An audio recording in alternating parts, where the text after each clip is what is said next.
What's up, everyone? Thank you for checking out this episode of Raised A Geek. This week, it's all about Spider-Man and Into the Spider-Verse. That's not what this movie's called. Across the Spider-Verse. Across the Spiderverse. Across the Spider-Verse.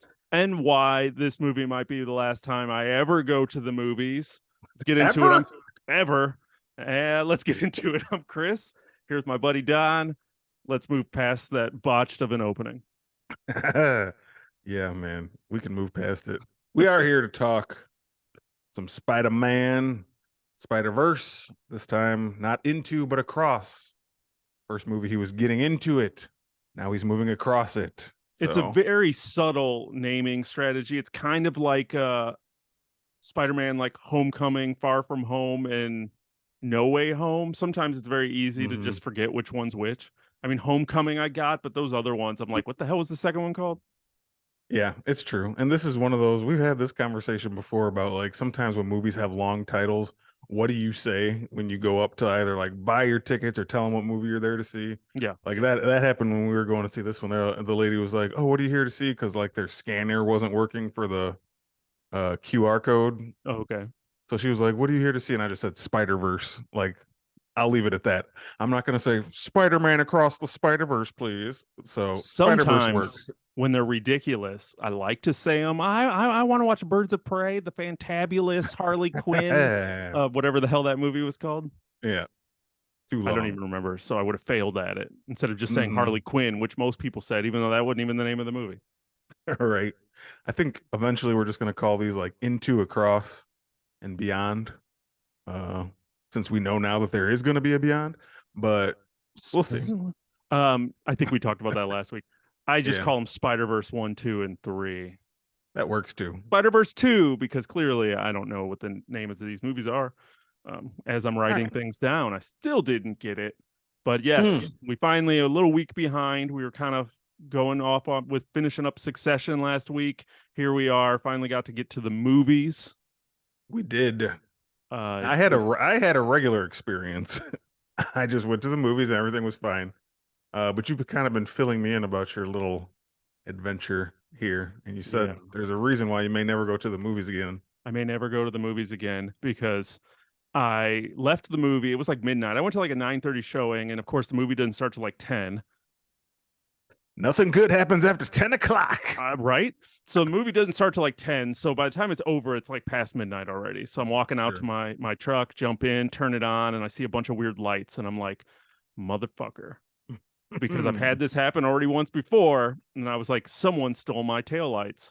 And I got out and walked around, and yep, both my taillights were gone. And I was like, what the hell do I do now? It's like midnight, can't drive home. Like, right.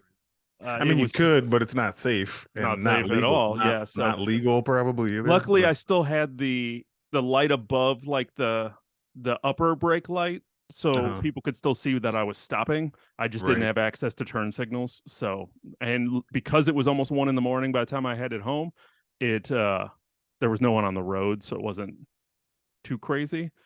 But I don't even, the theater's not even in a bad place, but after the cops came and gave me a little report, they were like, I was like, should I leave it here and just like get a ride, or what should I do? And he was like, let me ask my buddy or ask the other officer. And then he comes back and he goes, yeah, we both agree you don't want to leave your car here overnight. Just drive home. If anyone stops you, then just show them the police report that everything should be cool. I'm like, cool. You'd rather have me drive home with no lights than unsafe. I'm like, where the hell? This is supposed to be the nice theater. Like I said, even in nice areas, nothing good happens after 10 o'clock. Right? That's movie theaters are just, always kind of like beacons for people to just kind of activity. Yeah. It's always kind of been a thing where people are like, this parking lot. So but so it's kind of extremely frustrating. And in today's world, people just be stealing stuff that's not there. Right? Yeah. That's definitely going to put a damper on your experience. A little bit. I mean, you're always going to associate now Spider-Verse 2 with when your taillights got stolen. Yep. Brooklyn has a Spider-Man of their own, and sounds like San Antonio might need one. I don't know. So like we said, we both went and saw Spider-Verse 2 Across the Spiderverse. I'll get it. Yesterday we did, and it was the first time I actually sat down and watched it, but we did get a trailer for Mutant Mayhem, Teenage Mutant Ninja Turtles, new animated movie, very familiar animation style. Yeah, I think that's kind of why we wanted to talk about this one a little bit, because it is up our wheelhouse, but also it feels like this is what inspired heavily heavily by the Spider-Verse aesthetic, and like maybe that's going to start this new trend of these kind of stylistic animated features. So yeah. Sure looks like it. Yeah. Looks like it. How do you feel about the Ninja Turtles being rebooted again? Like, does it matter? Is it just a cartoon? Like, they're taking them way young again. See, that part, basically see an origin again, I guess. Yeah, that part doesn't bother me as much, because this is what now, the third reboot in films, maybe, because it was, the first wave of the 90s movies, those three, and then we had like an animated one just called TMNT, but that was really kind of still connected to those. Was it? I'd never seen that one. I think it technically was, but it was just made differently. I haven't seen that one either. Maybe we should watch it. Maybe. Now we know what to do next week. Right. But then the Michael Bay films came after that, and that was like a new start, like a restart. So now this is something different. I think Ninja Turtles is just one of those that's gonna just happen over the years. Like that's never, Ninja Turtles are never going away. No. And so I don't think making a third Michael Bay film would be smart, but maybe it would be. Look at Transformers right now, is like winning the box office this weekend. Did it make some money? I'd never looked. Yeah, I think it did. I think it passed Spider-Verse for this weekend, which, you expect in the summer, everybody like has their week. Yeah. But yeah, that part doesn't bother me. I mean, it's somebody else's vision. It's Seth Rogen's vision. You know what I mean? A guy our age who grew up on Ninja Turtles, and now he's going to get to tell his story. So it being rebooted again, no, it doesn't. I didn't really think about it like being something that would, yeah. Is it funny to you? This is what I was thinking about when I was watching that trailer. Is I was sitting there watching this thing going, I'm totally going to go see this cartoon movie based on something from my childhood. And then I was trying to think, was there anything like that for like my dad? Was there something from my dad's childhood where he's like, I gotta see that movie? And I don't know if there were. He'd have to answer that. He'd have to be like, well, son, Fun with Dick and Jane with Jim Carrey. I needed to see that. Well, like, yeah, anything from their generation kind of is what you mean. Yeah, just like their generation that got made into a movie that they were technically too old for. Like, technically, the Ninja Turtles, like, it's made for kids. Even Spider-Verse, to an extent, was made for kids. But I'm there. To an extent. Spider-Verse is a little bit of a different. We're going to talk about it here in just 1 minute, I swear. But, but like, it was just a funny thought I had when I was watching this trailer. I don't know. It's possible. I mean, there could have been things like that, but I don't know. Just Ninja Turtles, like Spider-Man, like Batman, is just one of those things I'll always have this affinity for, and want to see when something comes out from them. I want to see what's going on. I want to be part of it, kind of. Except you didn't go see those Michael Bay movies. The turtle ones? I saw them eventually. Man, I was in the theater for both of those. They just looked too Michael Bay explosion-y. I saw enough of that with Transformers. No, but this movie looks fun. I mean, I like the trailer. I like the animation style. I like that it's doing something different. You know what I mean? It seems like it's gonna kind of tell its own story that we haven't seen before. Just like the Turtles being a little, like you said, a little younger, a little more modern, like funny, and just like, and I can tell all four of them are gonna have completely different personalities, which they always do. But in the movie, sometimes it gets mixed up a little bit, and you can't always tell the difference between what's going on. This one seems like each of them is gonna kind of be their own. I don't know. I like their own story. Exactly. I like that this trailer didn't give away a ton. It's just kind of like little, just giving you, just giving you a little taste, spoonful, a little spoonful. I don't want the story. I want to go see it. I want to see it for myself. You see Rocksteady and Bebop for a second, or Shredder just for a quick second. I didn't see Shredder. I didn't either. I just threw that in there. I did see Rocksteady and Bebop though.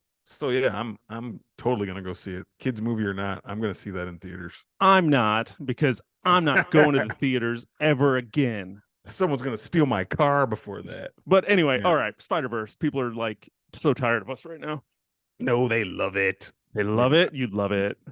Shoot us, hit us up on Twitter, Raised A Geek. Say, oh, I love your banter. Or I hate it. Or I hate it. Let us know if you hate it. Maybe we're not as fun as we think we are. We're having fun, and then I guess it's really all that matters. Yeah. That's what we're here for. All right. Babel Chris is gone. Across the Spider-Verse Spider-Man sequel that's been feels like it's been like 10 years in the making, but probably wasn't. Probably been what, 3 years? Was it before? It was before the pandemic. I think so. Yeah. Yeah. So before pandemic, it was 2018, 2019, somewhere in there. It was a long time ago. Yeah. So Across the Spider-Verse picks up with Miles Morales as he catapults across the multiverse, where he encounters a team of spider people charged with protecting its very existence. When the heroes clash on how to handle a new threat, Miles must redefine what it means to be a hero. Yes. So Don, hero. Yes, hero. Sir. How did Miles do in your eyes? What are your overall just thoughts, opinions, just kind of how did you feel about this movie, so the folks, the good ladies and gents listening, understand what kind of review this is going to be? Yes, I will do that. Are we also doing our scoring like we did? Hell yeah. I'll Guardians? hold up my glasses. But we only did it once. We can't like cut it out now. This is a new thing. We're trying to get used to it. So we're doing a rating of 1 to 5 pair of glasses. 1 to 5. 1 to 5. 1 is that you hated it and could not sit through it. 2 pairs of glasses is that you just didn't like it. 3 is that you liked it. It was fine. 4 is that you really liked it. And 5 is that you loved it and you would watch it over and over again. Every time you see it on TV, like it's a classic in your eyes. Gotcha. And we can do we all understand the rating system. Yeah, dude, Into the Spider-Verse. Like you said, been a long time coming. I loved this movie. Thought it was very, very good. For all the same reasons I liked the first one. We had an episode going way back. If you go back into our library, you will find it somewhere towards the beginning of this show, where we did do a ranking of the Spider-Man films, and I think both of us probably put Into the Spider-Verse at like either 1 or 2. And that's encompassing every Spider-Man film. I think we did that before No Way Home, so it might, who knows, change now. But we both had it like, above Spider-Man 2, Tobey Maguire classic, above Spider-Man 1, a classic, above Homecoming, just like it's a fantastic film, animated or not, like just revolutionary animation, great storytelling, getting you into a different Spider-Man for a new generation, Miles Morales. And this movie just takes that and runs with it and like makes improvements in certain places. Now, the argument could be made, is the first one better or is this one better? I don't know. That's like a different conversation, but I think it's just as good, if not better, in a lot of ways. Funny, great script, loved all the voice acting, loved the different animation styles that they threw at you with like different Spider-Men popping in from different universes and like the contrast, and it just kind of kept you guessing. There's a couple nitpicks here and there which we'll get to, but overall I think it was a great movie, like a great time at the movies. One of the better superhero films we've had in like the last few years. So really good. I'll give it 4.5 pairs of glasses, because I can't really give anything 5 because that's saying a movie is perfect, and I don't think any movie is really perfect. Maybe there's a few, but like, so I'll give it a 4.5. But you could still love it. Yeah. And it could be perfect to you. There you go. Okay. It was not perfect to me, so we'll get into why it wasn't perfect, but I think it was very, very good, like above average good. Yeah. I just had a great time, like, and we'll talk about why. But that's where I'm going to go for right now. How about you? Yeah, I really like this movie. I for whatever reason when it started wanted it to be bad. I don't really know why. Like I was sitting there and I was like being really judgy for it. And I'm watching it and I'm Yeah. like, what are they doing here? What is going on? And I'm just like, I don't know about this. I don't know about this. And after like 20 minutes, I was like, nope, Just give I in. can't. Yeah, I just like everything just started being really fun. Somewhere when the spot showed up, Mhm. like I don't know, I just got sucked into what they were doing with the story. The opening took me for a little bit, took me a minute with that opening, but um yeah, no, overall I really like this movie. I would probably be the 4 to 4.5 pairs of glasses, Mhm. because I don't there were some things that bother me that they did that are happens a lot in sequels. um I still am a little back and forth with that ending, that abrupt ending that we got, which we're going to talk about here probably first because you kind of have to. We're doing full spoilers here on out. Oh yeah. Full Everybody. spoilers. So if you haven't seen it yet, go see Spider-Verse. It's pretty amazing. Yeah, go watch it. Yeah, absolutely. So, but no, I for a lot of the reasons that you said, I laughed.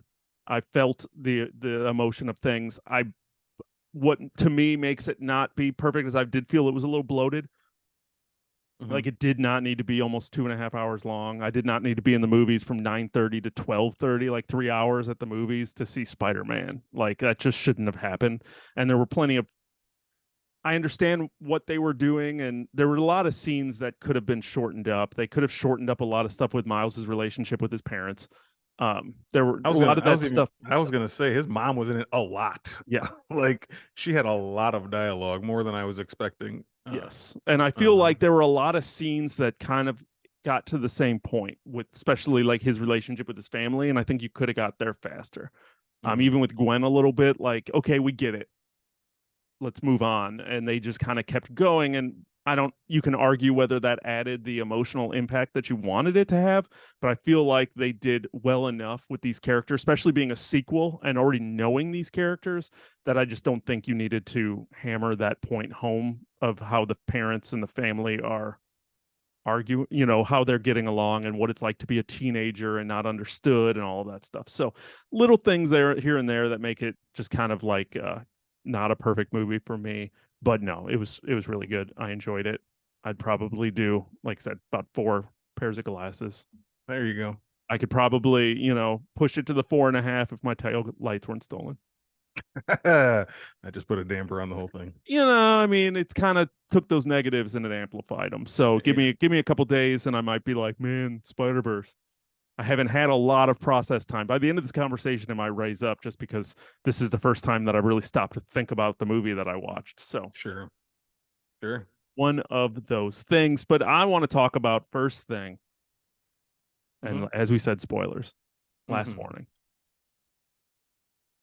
The to be continued of it all. Mm-hmm. Like, did you see that coming? No. No. I didn't see that coming. And I wasn't paying attention to the time of like where we were in the movie because it felt like we were gonna keep going. Like you kind of just mentioned, it is a long movie. It's like over 2 hours, Yeah. but I really wasn't paying attention to that. So I was not expecting it to end right there. I was expecting there to be more. And like, put it this way, I was expecting this movie to be a completed tale, like the first one was. Yeah. Um,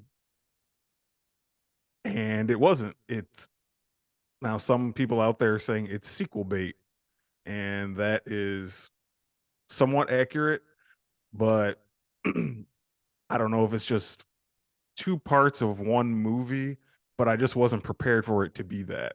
Yeah. Like when Dune was coming out, I knew the first movie I'm watching is the first part of a full tale. I'm not getting the second part until such time, undefined time later. And also with like another example is Avengers Infinity War and Endgame. You knew those two movies were gonna be like part one and part two of the story. So I prepared myself for whatever Infinity War is gonna be, that I'm not getting the full story until I get Endgame next year. You know what I mean? Yep. They prepared you for that. This movie, I unless I'm wrong and I just missed it somewhere, did not ever advertise that or do that. So I was just expecting a tale, a story with a beginning, a middle, and an end. This movie has a beginning and a middle, and it cuts. You know what I mean? To be continued. I was like, kind of like, what? So yeah, it did take me back a little bit, and that is one of the reasons why I cannot give this movie a 5, is because that kind of just threw me. I'm not gonna lie. It's just, I don't know why it bothers me that that happened, and that's how this movie ended. It kind of just took me out of it and just kind of left me sitting there as the credits are rolling, like, really? Were the movie's over? Like, oh, I'm waiting for a part 3. All right. I don't know. It just kind of, And unless I whatever. missed it, they didn't even Mhm. give you the common decency of a trailer for part 3 like Back to the Future did. Right. That those those don't happen anymore. You know, like Yeah. they had a full trailer for Back to the Future 3 at the end, and you're like, oh my God, I'm ready for next summer to watch Back to the Future 3. Hmm. Well, I'm ready for Matrix 3 because here's a trailer for the Matrix 3 at the end of Matrix 2. Like, here we are. Here's the first Right. full trailer, and we got a Miles will be back in Beyond the Spider-Verse. I'm like, duh. Yeah. Like, He has to be. he You has just to told be. me it's to be continued. Yeah, so you have to continue. So I mean, I'm glad that they have like they made it, I'm assuming, because we talked about last week that it was coming out next year. So according to Mhm. IMDb, which should have been a red flag in my head to process that, but I still just didn't, without, like you said, being told. If this was Across the Spider-Verse Part 1, okay, Right. cool, I would have went in and been like expecting that. But yeah, not having it thrown at you is kind of like disappointing. It's one thing like when you're watching like a 30-minute sitcom and you realize it's not going to end. I know that was a big Mhm. famous Jerry Seinfeld joke. They're not going to save Timmy. Like, they don't got enough time to They wrap don't this have enough up. They only time. got 2 minutes. Yeah. And you could feel it coming, Yeah. but then it was like 30 minutes. Here I sat here for 2.5 hours, didn't Right. feel it coming. And then all of a sudden you tell me to be continued. I was mad. Like, I was like, are you kidding me right now? Like, Yeah. I'm left hanging crazy style. And that was kind of, like you said, it really was pulled you out of the experience and really could leave a sour taste. I mean, I can look past it. And once I get the third one, then I'll be like, okay, cool, you know. Right. But right now I'm sitting here like, what was I here for? It raises the hype level for a movie I haven't seen, but it's also disappointing in the movie that I'm watching right now. It doesn't have a defined Yeah. end. You know what I mean? Yeah. You don't go to the movies for to be continued. You go to the movies and watch a movie to have a whole story told to you with a to feel satisfied at the end. Yeah. And I'm satisfied with every other aspect of this movie. I was entertained. I, like we said, I laughed. The action was fantastic. Great representation of what a comic book movie should be. But just that part of it is like irksome. It just Yeah. irks me. And you know what I mean? Oh, yeah. How did you feel about the volume of Easter eggs in this film? How did I feel about them? Yeah. Well, There were a lot, and I feel like there was a lot more than in Spider-Verse. there was. And part of that, I think, is the continued working relationship between Sony and Marvel, Yeah. which has improved over the years, it seems like. And they've come to more of a common ground on how they're telling these Spider-Man stories. Because I don't know, I counted at least two, maybe more, like just Marvel connections, like MCU Spider-Man Marvel connections. And then there's also like blatant Sony ones connecting to like live action films. Yeah. Um, so I liked them. I thought they were fun, that they're kind of, it's just fun to like know that, you know, the first one is obvious when we even caught it in the trailer when Miguel O'Hara, the Spider-Man 2099, is openly talking about Tom Holland's Spider-Man, saying like, you know, the problems I'm having with Doctor Strange and that little nerdy Spider-Man on Earth, whatever it is, you know, Mm-hmm. that's just like, oh my God, it's so fun. Like that's one of the multiverses of this Yeah. world. Uh, so it's just cool for those things. Yeah. Um, what were some of the other ones? I know there was a direct connection to Venom. Didn't like the spot pop out into like the convenience store that's in the Yeah. Venom movie, and that lady was there. Yeah. And one of the bigger ones that I was like, no way, was the Donald Glover Prowler. And that's like another Marvel one because he was supposed to be Prowler in that first movie. He said he was like Aaron. He played the Aaron character in the Homecoming movie, but never got to be Prowler. Uh, Mm. Yeah. So that was like cool to kind of see him in the Prowler costumes. Like they kind of did it and followed through a little bit. Just took until Spider-Verse 2 to do it. Because he was in Homecoming. He was in Homecoming, yeah, as like Aaron, as Uncle Aaron, and he talked about his nephew. Never said Miles, but he was like, I got to make this city okay for like the future, like my nephew. And you're like, ah, is that when he was the criminal? He was robbing yes, cars or something. yes, Oh, okay, I do yeah, remember that now. yeah. See, and So that I didn't even make that connection because I made the connection with all those rumors of him being Miles Morales when they were going to do a Spider-Man movie. because he voiced Miles in like some animated thing before. Yeah, but I remember when there was like a whole summer where everybody wanted him cast as Spider-Man. Too old, but yes, But yeah, I remember that. So that was the connection I always make with Donald Glover and Spider-Man, probably because they made that joke a lot on Community yeah, of him being Spider-Man, or all these always little winks and nods to Spider-Man with him. So that's just where I go. But yeah, that's funny. yeah.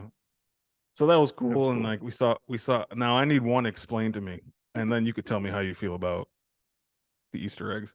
But another one we saw, like, which I caught. I'm glad I caught it because I had to go to the bathroom. It's a long movie, and I came back and like missed a little bit in there when like Miguel was talking, and like when all the Spider-Man men, ladies like turned against Miles, Spider and he people. had to run from them. Like I missed a little bit in there, but I did catch a part where like Andrew Garfield's Spider-Man popped up on screen, like showing him losing his Uncle Ben, right? Yeah, they showed everybody lose their Uncle Ben. They showed everyone losing their Uncle Bens or their people, like how Gwen lost Peter, and some you have to lose somebody close to you. Yeah. That's a canon event for Spider-Man. Has to happen. But so they showed Andrew Garfield, and so that's like a multiverse. But then did like Miles turn to his Peter, who was like in not his Peter, but the Peter from the first movie, who now has the daughter, right? Mm-hmm.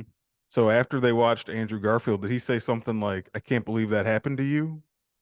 Were they trying to say that that Spider-Man is Andrew Garfield Spider-Man, or did I miss something, or am I totally wrong? Did I don't I? know. The way that I took that was just Miles realizing that Oh, Peter lost Uncle Ben. So not hmm, necessarily that was him, but it was just more or less like that experience happened to you. okay, Like that's who you lost, and you had to do that as he just watched Uncle Ben die like 50 times in a row. gotcha. So that was how I took it. Yeah, I didn't know if they were trying to say that Spider-Man is Is like, Andrew Garfield? yeah, which would be cool. I don't know how they would explain it and make it work, but yeah, it makes more sense that he's just saying like, oh, 9 times out of 10, Peter Parker is losing Uncle Ben in Yeah. whatever world they're in. Okay, I gotcha. Well, how'd you feel about all the Easter eggs? And I'm sure there's more. There was a bunch. Yeah, there were I enjoyed a lot of the Easter eggs. The live action ones, I felt like they leaned in too hard with just how many times they showed Tobey Maguire, and like I Mhm. felt like they did it quite a few times. You heard Doc Ock say hello, Peter, at some point in there in one of those things. You heard Mhm. Alfred Melina. Molina. I for whatever reason, like those stood out to me. So like I enjoyed the Lego Spider-Man universe. That was fun. I thought that was fun. I mean, all of them were ultimately fun, and it really was cool to see all that. I don't know, for whatever reason, it felt like they touched on the live action things Mhm. too much. It Like I said, it always is I off. don't, It's a little off-putting when you put live action into an animated yeah, film. It just unless you're Roger Rabbit, and like right. that's what it is. But yeah, it's always like a little jarring, just like, oh, like the realism is gone for a second. Yeah, Uh, it's just jarring, and when you're doing that, they did it well. It worked. It told the story. Like I said, I can't complain about it. It was just a minor thing for me where I just kind of was like embarrassed for it. Like, oh my God, they're doing it again. And I don't know yeah. why I took that personal Hmm. embarrassment on, where I was just kind of like ashamed that they were doing it. I don't really know why. It didn't make any sense. That's just You how I felt felt. shame as if you were I felt the shame like writer. I was creating this movie and did it Yeah. like I think I'm doing it too much. We have Venom, we have Donald Glover, then we're going to show all these other people. It's just like, all right, we get it. Yeah. You have access to these things. One bone I do have to pick with them is I hate what they did to my guy Ben Reilly, the Spider-Man clone, which, because I don't care what anybody says, he has the coolest Spider-Man outfit that has ever existed.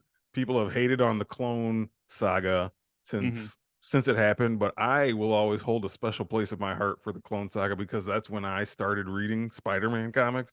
Like the first Spider-Man comic I ever bought was a Clone Saga book, and we were right in the middle of that. And that's when, Ben Reilly, the clone of Spider-Man, he's the Scarlet Spider, and he's just got that cool ass outfit that's all red, and he's got like the 90s cut off sleeve leather jacket that he wears over it, and that's the suit. I've always loved it. And him being in this movie, like, who'd ever thought Scarlet Spider, Ben Reilly, would be in a film? And they just made him a dummy. Like, he didn't have anything good to say. I know you got Andy Samberg to do the voice, and like, you just have to make him like, duh, stupid, like, whatever. But my boy Ben deserved better. He always has. He's always been treated like shit, even in the comics. But still cool to see that outfit. I really liked seeing him. I really liked that he was there. It did make me laugh when he was like, "I'm gonna remember my pain." I did laugh out loud, and I was the only one in my theater who did laugh out loud at that. So, I mean, a lot of people don't get it if you haven't read deep cut Spider-Man clone saga from like the 90s. You might not know who Ben Reilly really is. Yeah, but those who know, and yeah, they did do him. They do him wrong. Yeah. I'm not gonna say that they didn't. Where's my? So yes, animation, action. I guess I really enjoyed, as I said, Jason Schwartzman being the Spot. He was the first. Perfect. He was perfect, and just like the comedy that went with that character just worked really well. And then the way that character evolved as the movie went on to actually turning into kind of a big deal was really cool. Yeah, I thought it was handled really well. I didn't really know what this movie was going to be about. So then seeing that, and then it obviously shifted to kind of Spider-Man 2099 kind of being the bad guy. All the way up into the end where all the way up into the end where you find out like Prowler's involved again, and new version of Prowler who's like another version of Miles. Crazy with his like gangbanger braids now instead of his little Puerto Rican afro. Okay, so we're going to talk about that. Okay, we're gonna work this movie backwards because these are all the big moments leading up to that TBC. Sure. When Miles got chased by all those spider people, badass scene. Just badass scene. Him getting chased by all of them. It was sometimes a little bit too much. I was sitting too close to the screen, but awesome. And then he went back and went back home. And then he realized, did you know that he wasn't in the right place? No. Okay. Like, this is towards the end of the film, right? The end of the film. He goes back home. He's like, I made it home. His mom comes in. He tells her she's Spider-Man, and she's laughing at him. And well, that's at that point is when you realize something was wrong. But up until that point, no, I didn't really consider that he might be in the wrong world. Okay. I never did. I never considered it. Even when his mom said that, I was like, maybe she just doesn't know who he is. Like, or I thought maybe something happened, like maybe Spider-Man doesn't exist anymore and he doesn't have his powers. All that stuff kind of ran through my head. Yeah. But then, it started making sense when, you see Gwen looking into his room and he's not there. And it's like, oh. Even that was still, like, I was still trying to figure out. Like, I could not wrap my brain around what was happening. So, yeah, up until literally they revealed it, I was like, oh, shit. And then they said it. And then they said, oh, the spider with the wrong DNA and all that stuff. Thought that was really cool. Yeah. Then, obviously when Uncle Aaron walks in, kind of makes sense. Uncle Aaron walks in and his version of Miles is like the Prowler. I thought that's awesome. I thought that's really cool. I will be happy to explore that story with them in the third film.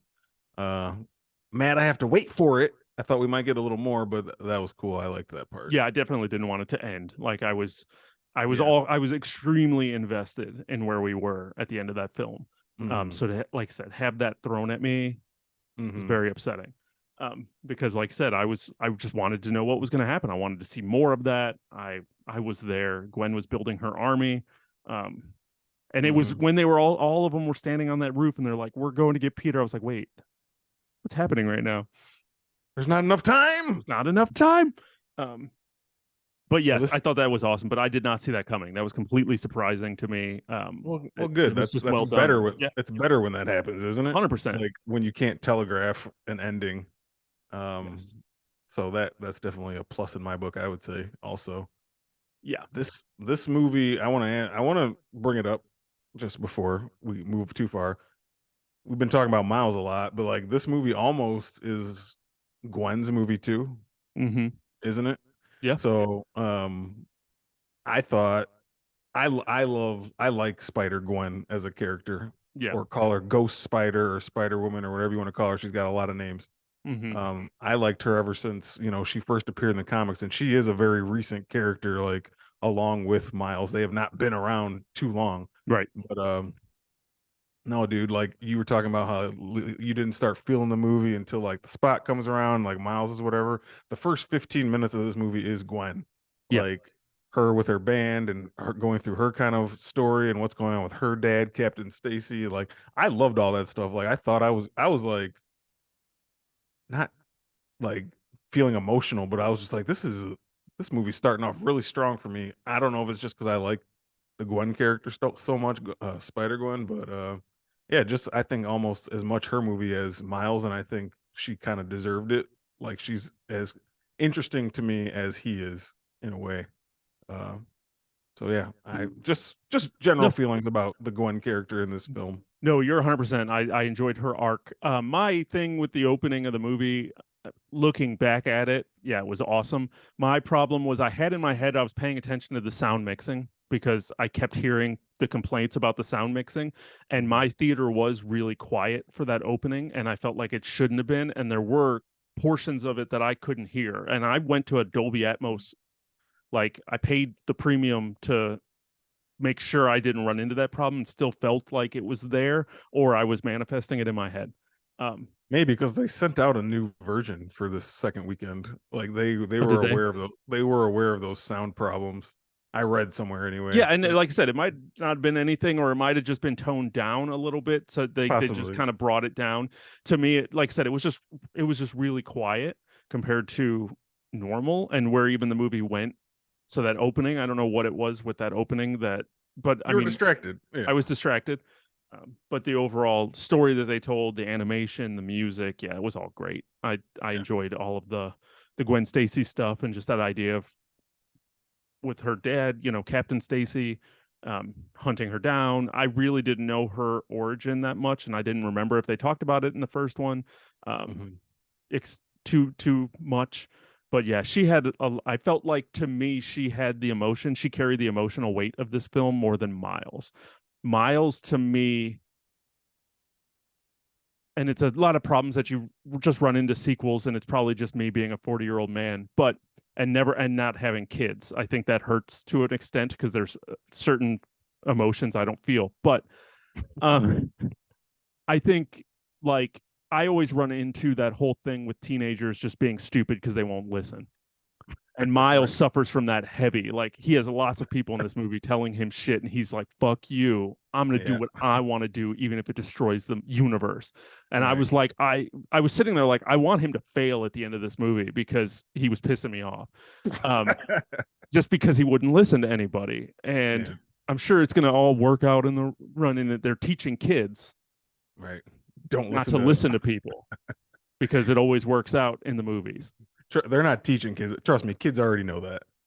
Kids already know not to listen to anybody. Yeah, but they should listen to people. When you have people saying you have Spider-Man 2099 who's like telling you, "Hey, yeah, man, you were an accident, and the entire multiverse rests around you, and we need to keep you here." I don't know. I feel like I'd be like, all right, let me talk this out with a couple other people and see what they think. His friends were all there telling him the same thing. I'm just like, but he was like, fuck you guys, I'm going home. And then what happened? He didn't go home. because he wasn't paying attention. Screwed it up. He wasn't listening. But Gwen, I felt like her arc, I really kind of felt for her emotionally. I loved that scene with her and Miles when they got back together and they were sitting upside down. Like that was just so Oh yeah, visually awesome. cool. Visually cool it was so awesome. And then just emotionally, just feeling that and seeing them close, but how close, and just there was a lot in there, and it was just awesome. I love that scene. Yeah, they're playing a long game with this like love story between them. Even how in the old first is Gwen? Isn't she too old? Well, I mean, she's probably a little older than him, but she's not like 30. 40. Yeah. All right. It's not like a Shazam thing, what we were just talking about the other day with a bunch of older women. Real so old. Yeah, she was at the same high school he was in the first movie. So she might be older than 15, but she's not whatever. But yeah, they're telling like a story of romance between these two that's I feel like gonna pay off in this third movie maybe. I don't know if we want to do predictions for that, but we'll see. I like the slow burn build of that. It's cool. Like you want to see them together. It's just a fun. I don't know. I like it. I like Gwen and Miles together. All the hurdles they have to cross, and yeah, dude, I'm with you. That scene of them hanging underneath was just visually awesome. All the scenes they had together, just swinging around through the city, was great. Yeah, I like I said.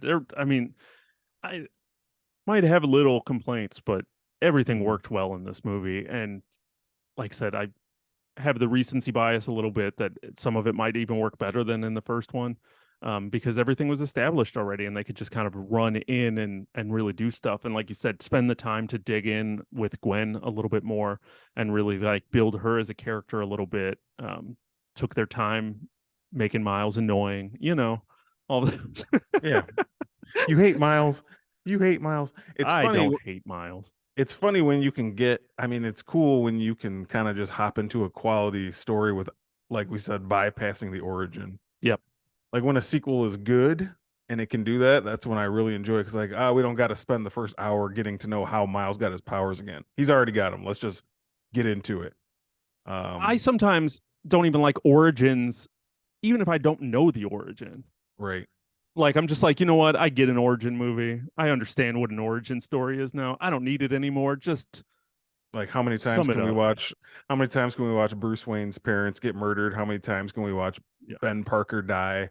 Like we've seen it. That's why they bypassed it in the MCU. They didn't want to show Ben die again for the third time. Like we're just getting into it. You guys know the story. We've told it to you plenty of times. And that was part of what this movie was about, was like, hey, let's take that story, that origin of who Spider-Man is, and then let's flesh it out and show like you said, have a canon event, which was awesome when they were in what, Mumbai Hatton? Yeah, or something like that. Something like that.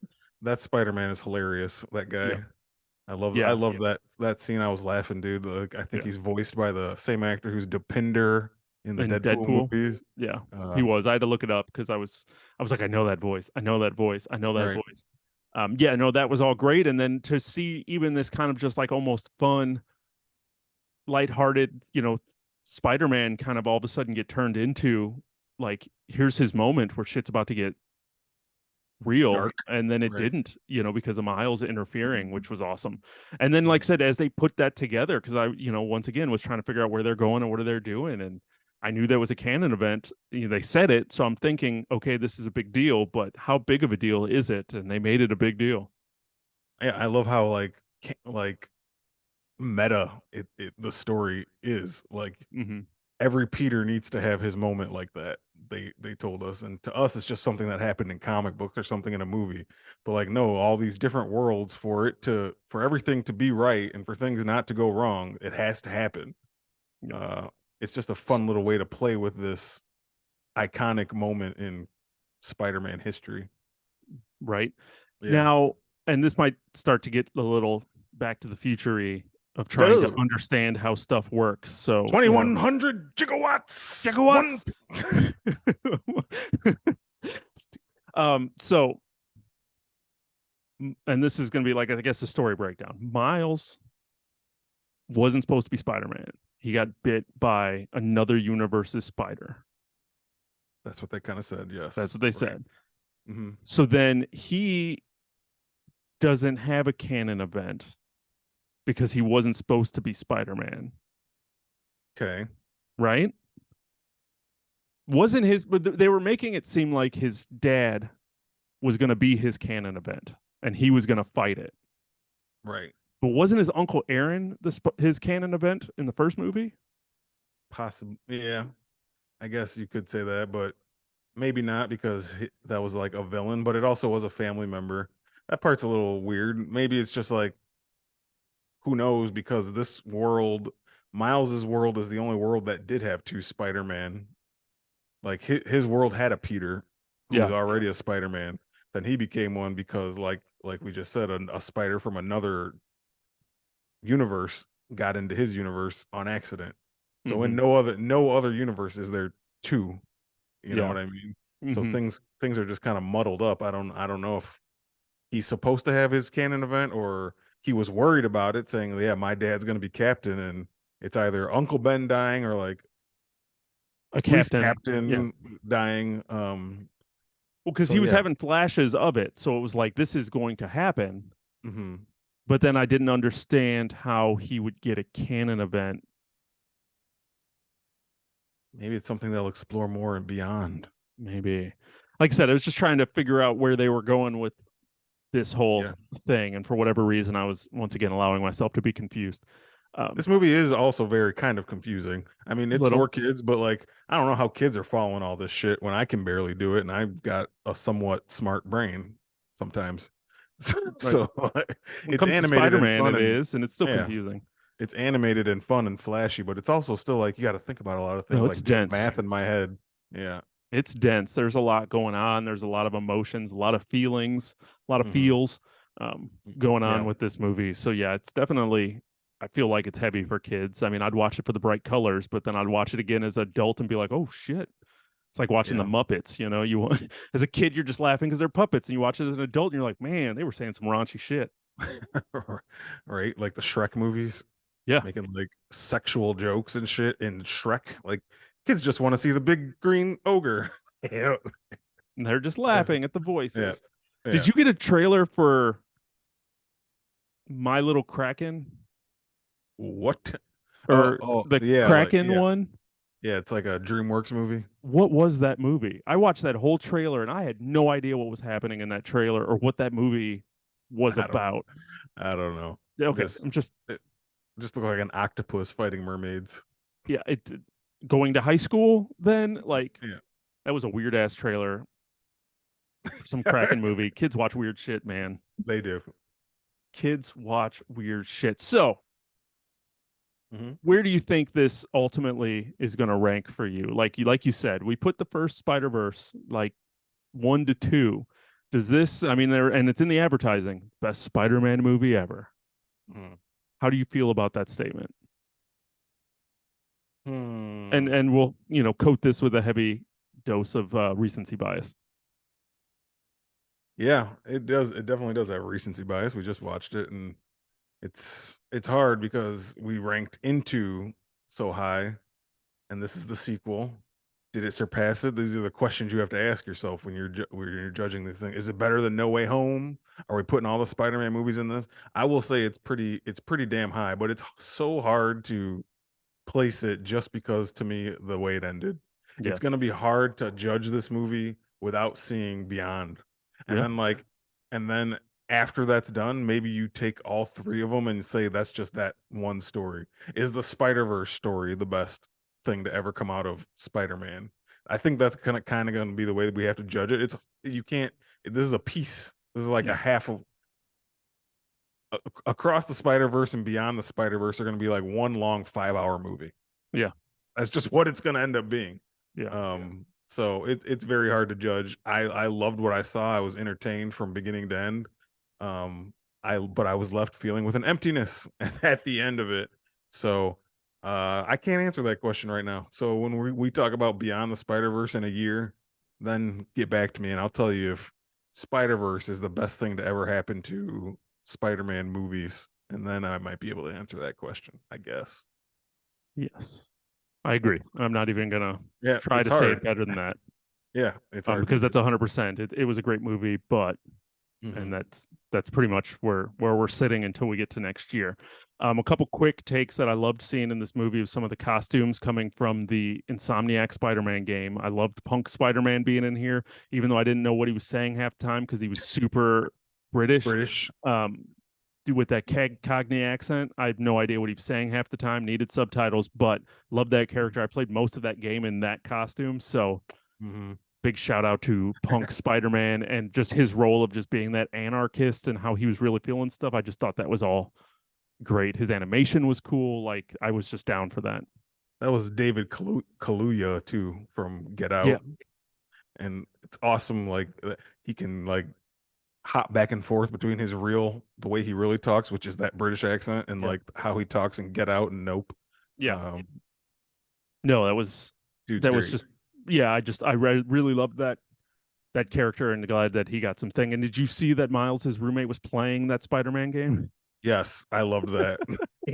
he was playing the PlayStation Spider-Man. Yeah. Which was fantastic. Yeah. So that was another fun Easter egg that they showed a couple times that made me laugh. And also Peter Parked Car. I mean, come on. It's just freaking hilarious. Oh, that was the car one? The car's name was Peter Parked Car. Like, you guys, you waka Fozzie Bear motherfuckers. That was gold right there. Yeah. It was. There was a lot, and there was a lot that I missed. So I honestly can't wait to watch it again in the safety of my own home.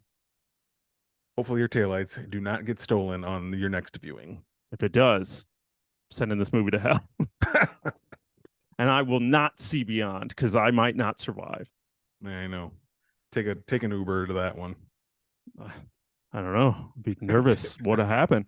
Yeah. Be crazy. But anyway, any final thoughts that you have for Across the Spiderverse? No, man, just great time at the movies. It's better than, I hate pitting stuff against each other, but it's like better than a lot of what you're seeing out of the other superhero live action stuff. I mean, I had a great time at Guardians of the Galaxy, like we talked about recently. But besides that, I mean, I had more fun here.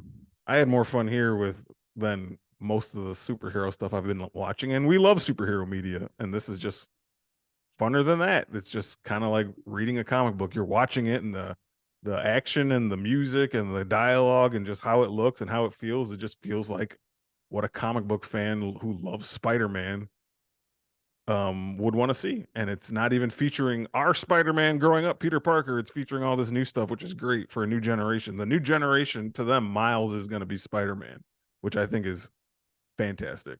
They should have, your own hero to look up to. The way I love Peter Parker, and I like Miles, but like Peter Parker's my guy because I grew up with Peter Parker. But to a kid who's just getting introduced to this stuff, they love Miles. They love his black suit. They love the way he talks and looks and carries around his business different than bleeding armpits. Yeah, exactly. His bleeding armpit. So it took fantastic. They told that joke 3 times before I actually got what they were doing. Yeah, it's fantastic. Also minority characters don't get a ton of love in the superhero world, and they totally do in this world. So that's great to see too. So I don't know, man. I thought it was a great time. Had a ton of fun, and I will definitely be watching it again. I only have one demand for Beyond the Spider-Verse, and don't steal my headlights. Well, yeah, but I need a little bit of love thrown towards Spider-Man the animated series. Ooh, yeah, that's I want that voice actor to come back, the dude from the Brady Bunch. Right. And I just a little bit of love for that character because, that was like my love for Spider-Man came from that cartoon on Fox after school. Me too. Growing up, that fueled my Spider-Man love right there. And I just would love to, I don't know why or if we missed it, but I feel like that specific character has not gotten any attention. And I think that's really weird. He should. Yeah. So that's all I'm going to say. That's my drop the mic moment to wrap up Across the Spider-Verse. But Don, you good? We're good, man. Good film. Go see We're it. good. So let us know what you thought about Across the Spiderverse, because you know you saw it. If you listened to us this long, you have seen it. So let us know. Hit us up on all social media and podcast services. You can find us at Raised A Geek. Subscribe to us at YouTube. Rate and subscribe to us over on Spotify. It helps out the show a lot, and we appreciate that. You have any questions, comments, concerns, shoot them our way, any of those platforms, and or you can write us an email, raisedageek@gmail.com. We'll be happy to help you out. We want to appreciate everybody for supporting the show. But I think that's going to do it for us this week. So for Raised A Geek, I'm Chris. And I'm Don. And thanks for checking out the show, where geek is all we speak.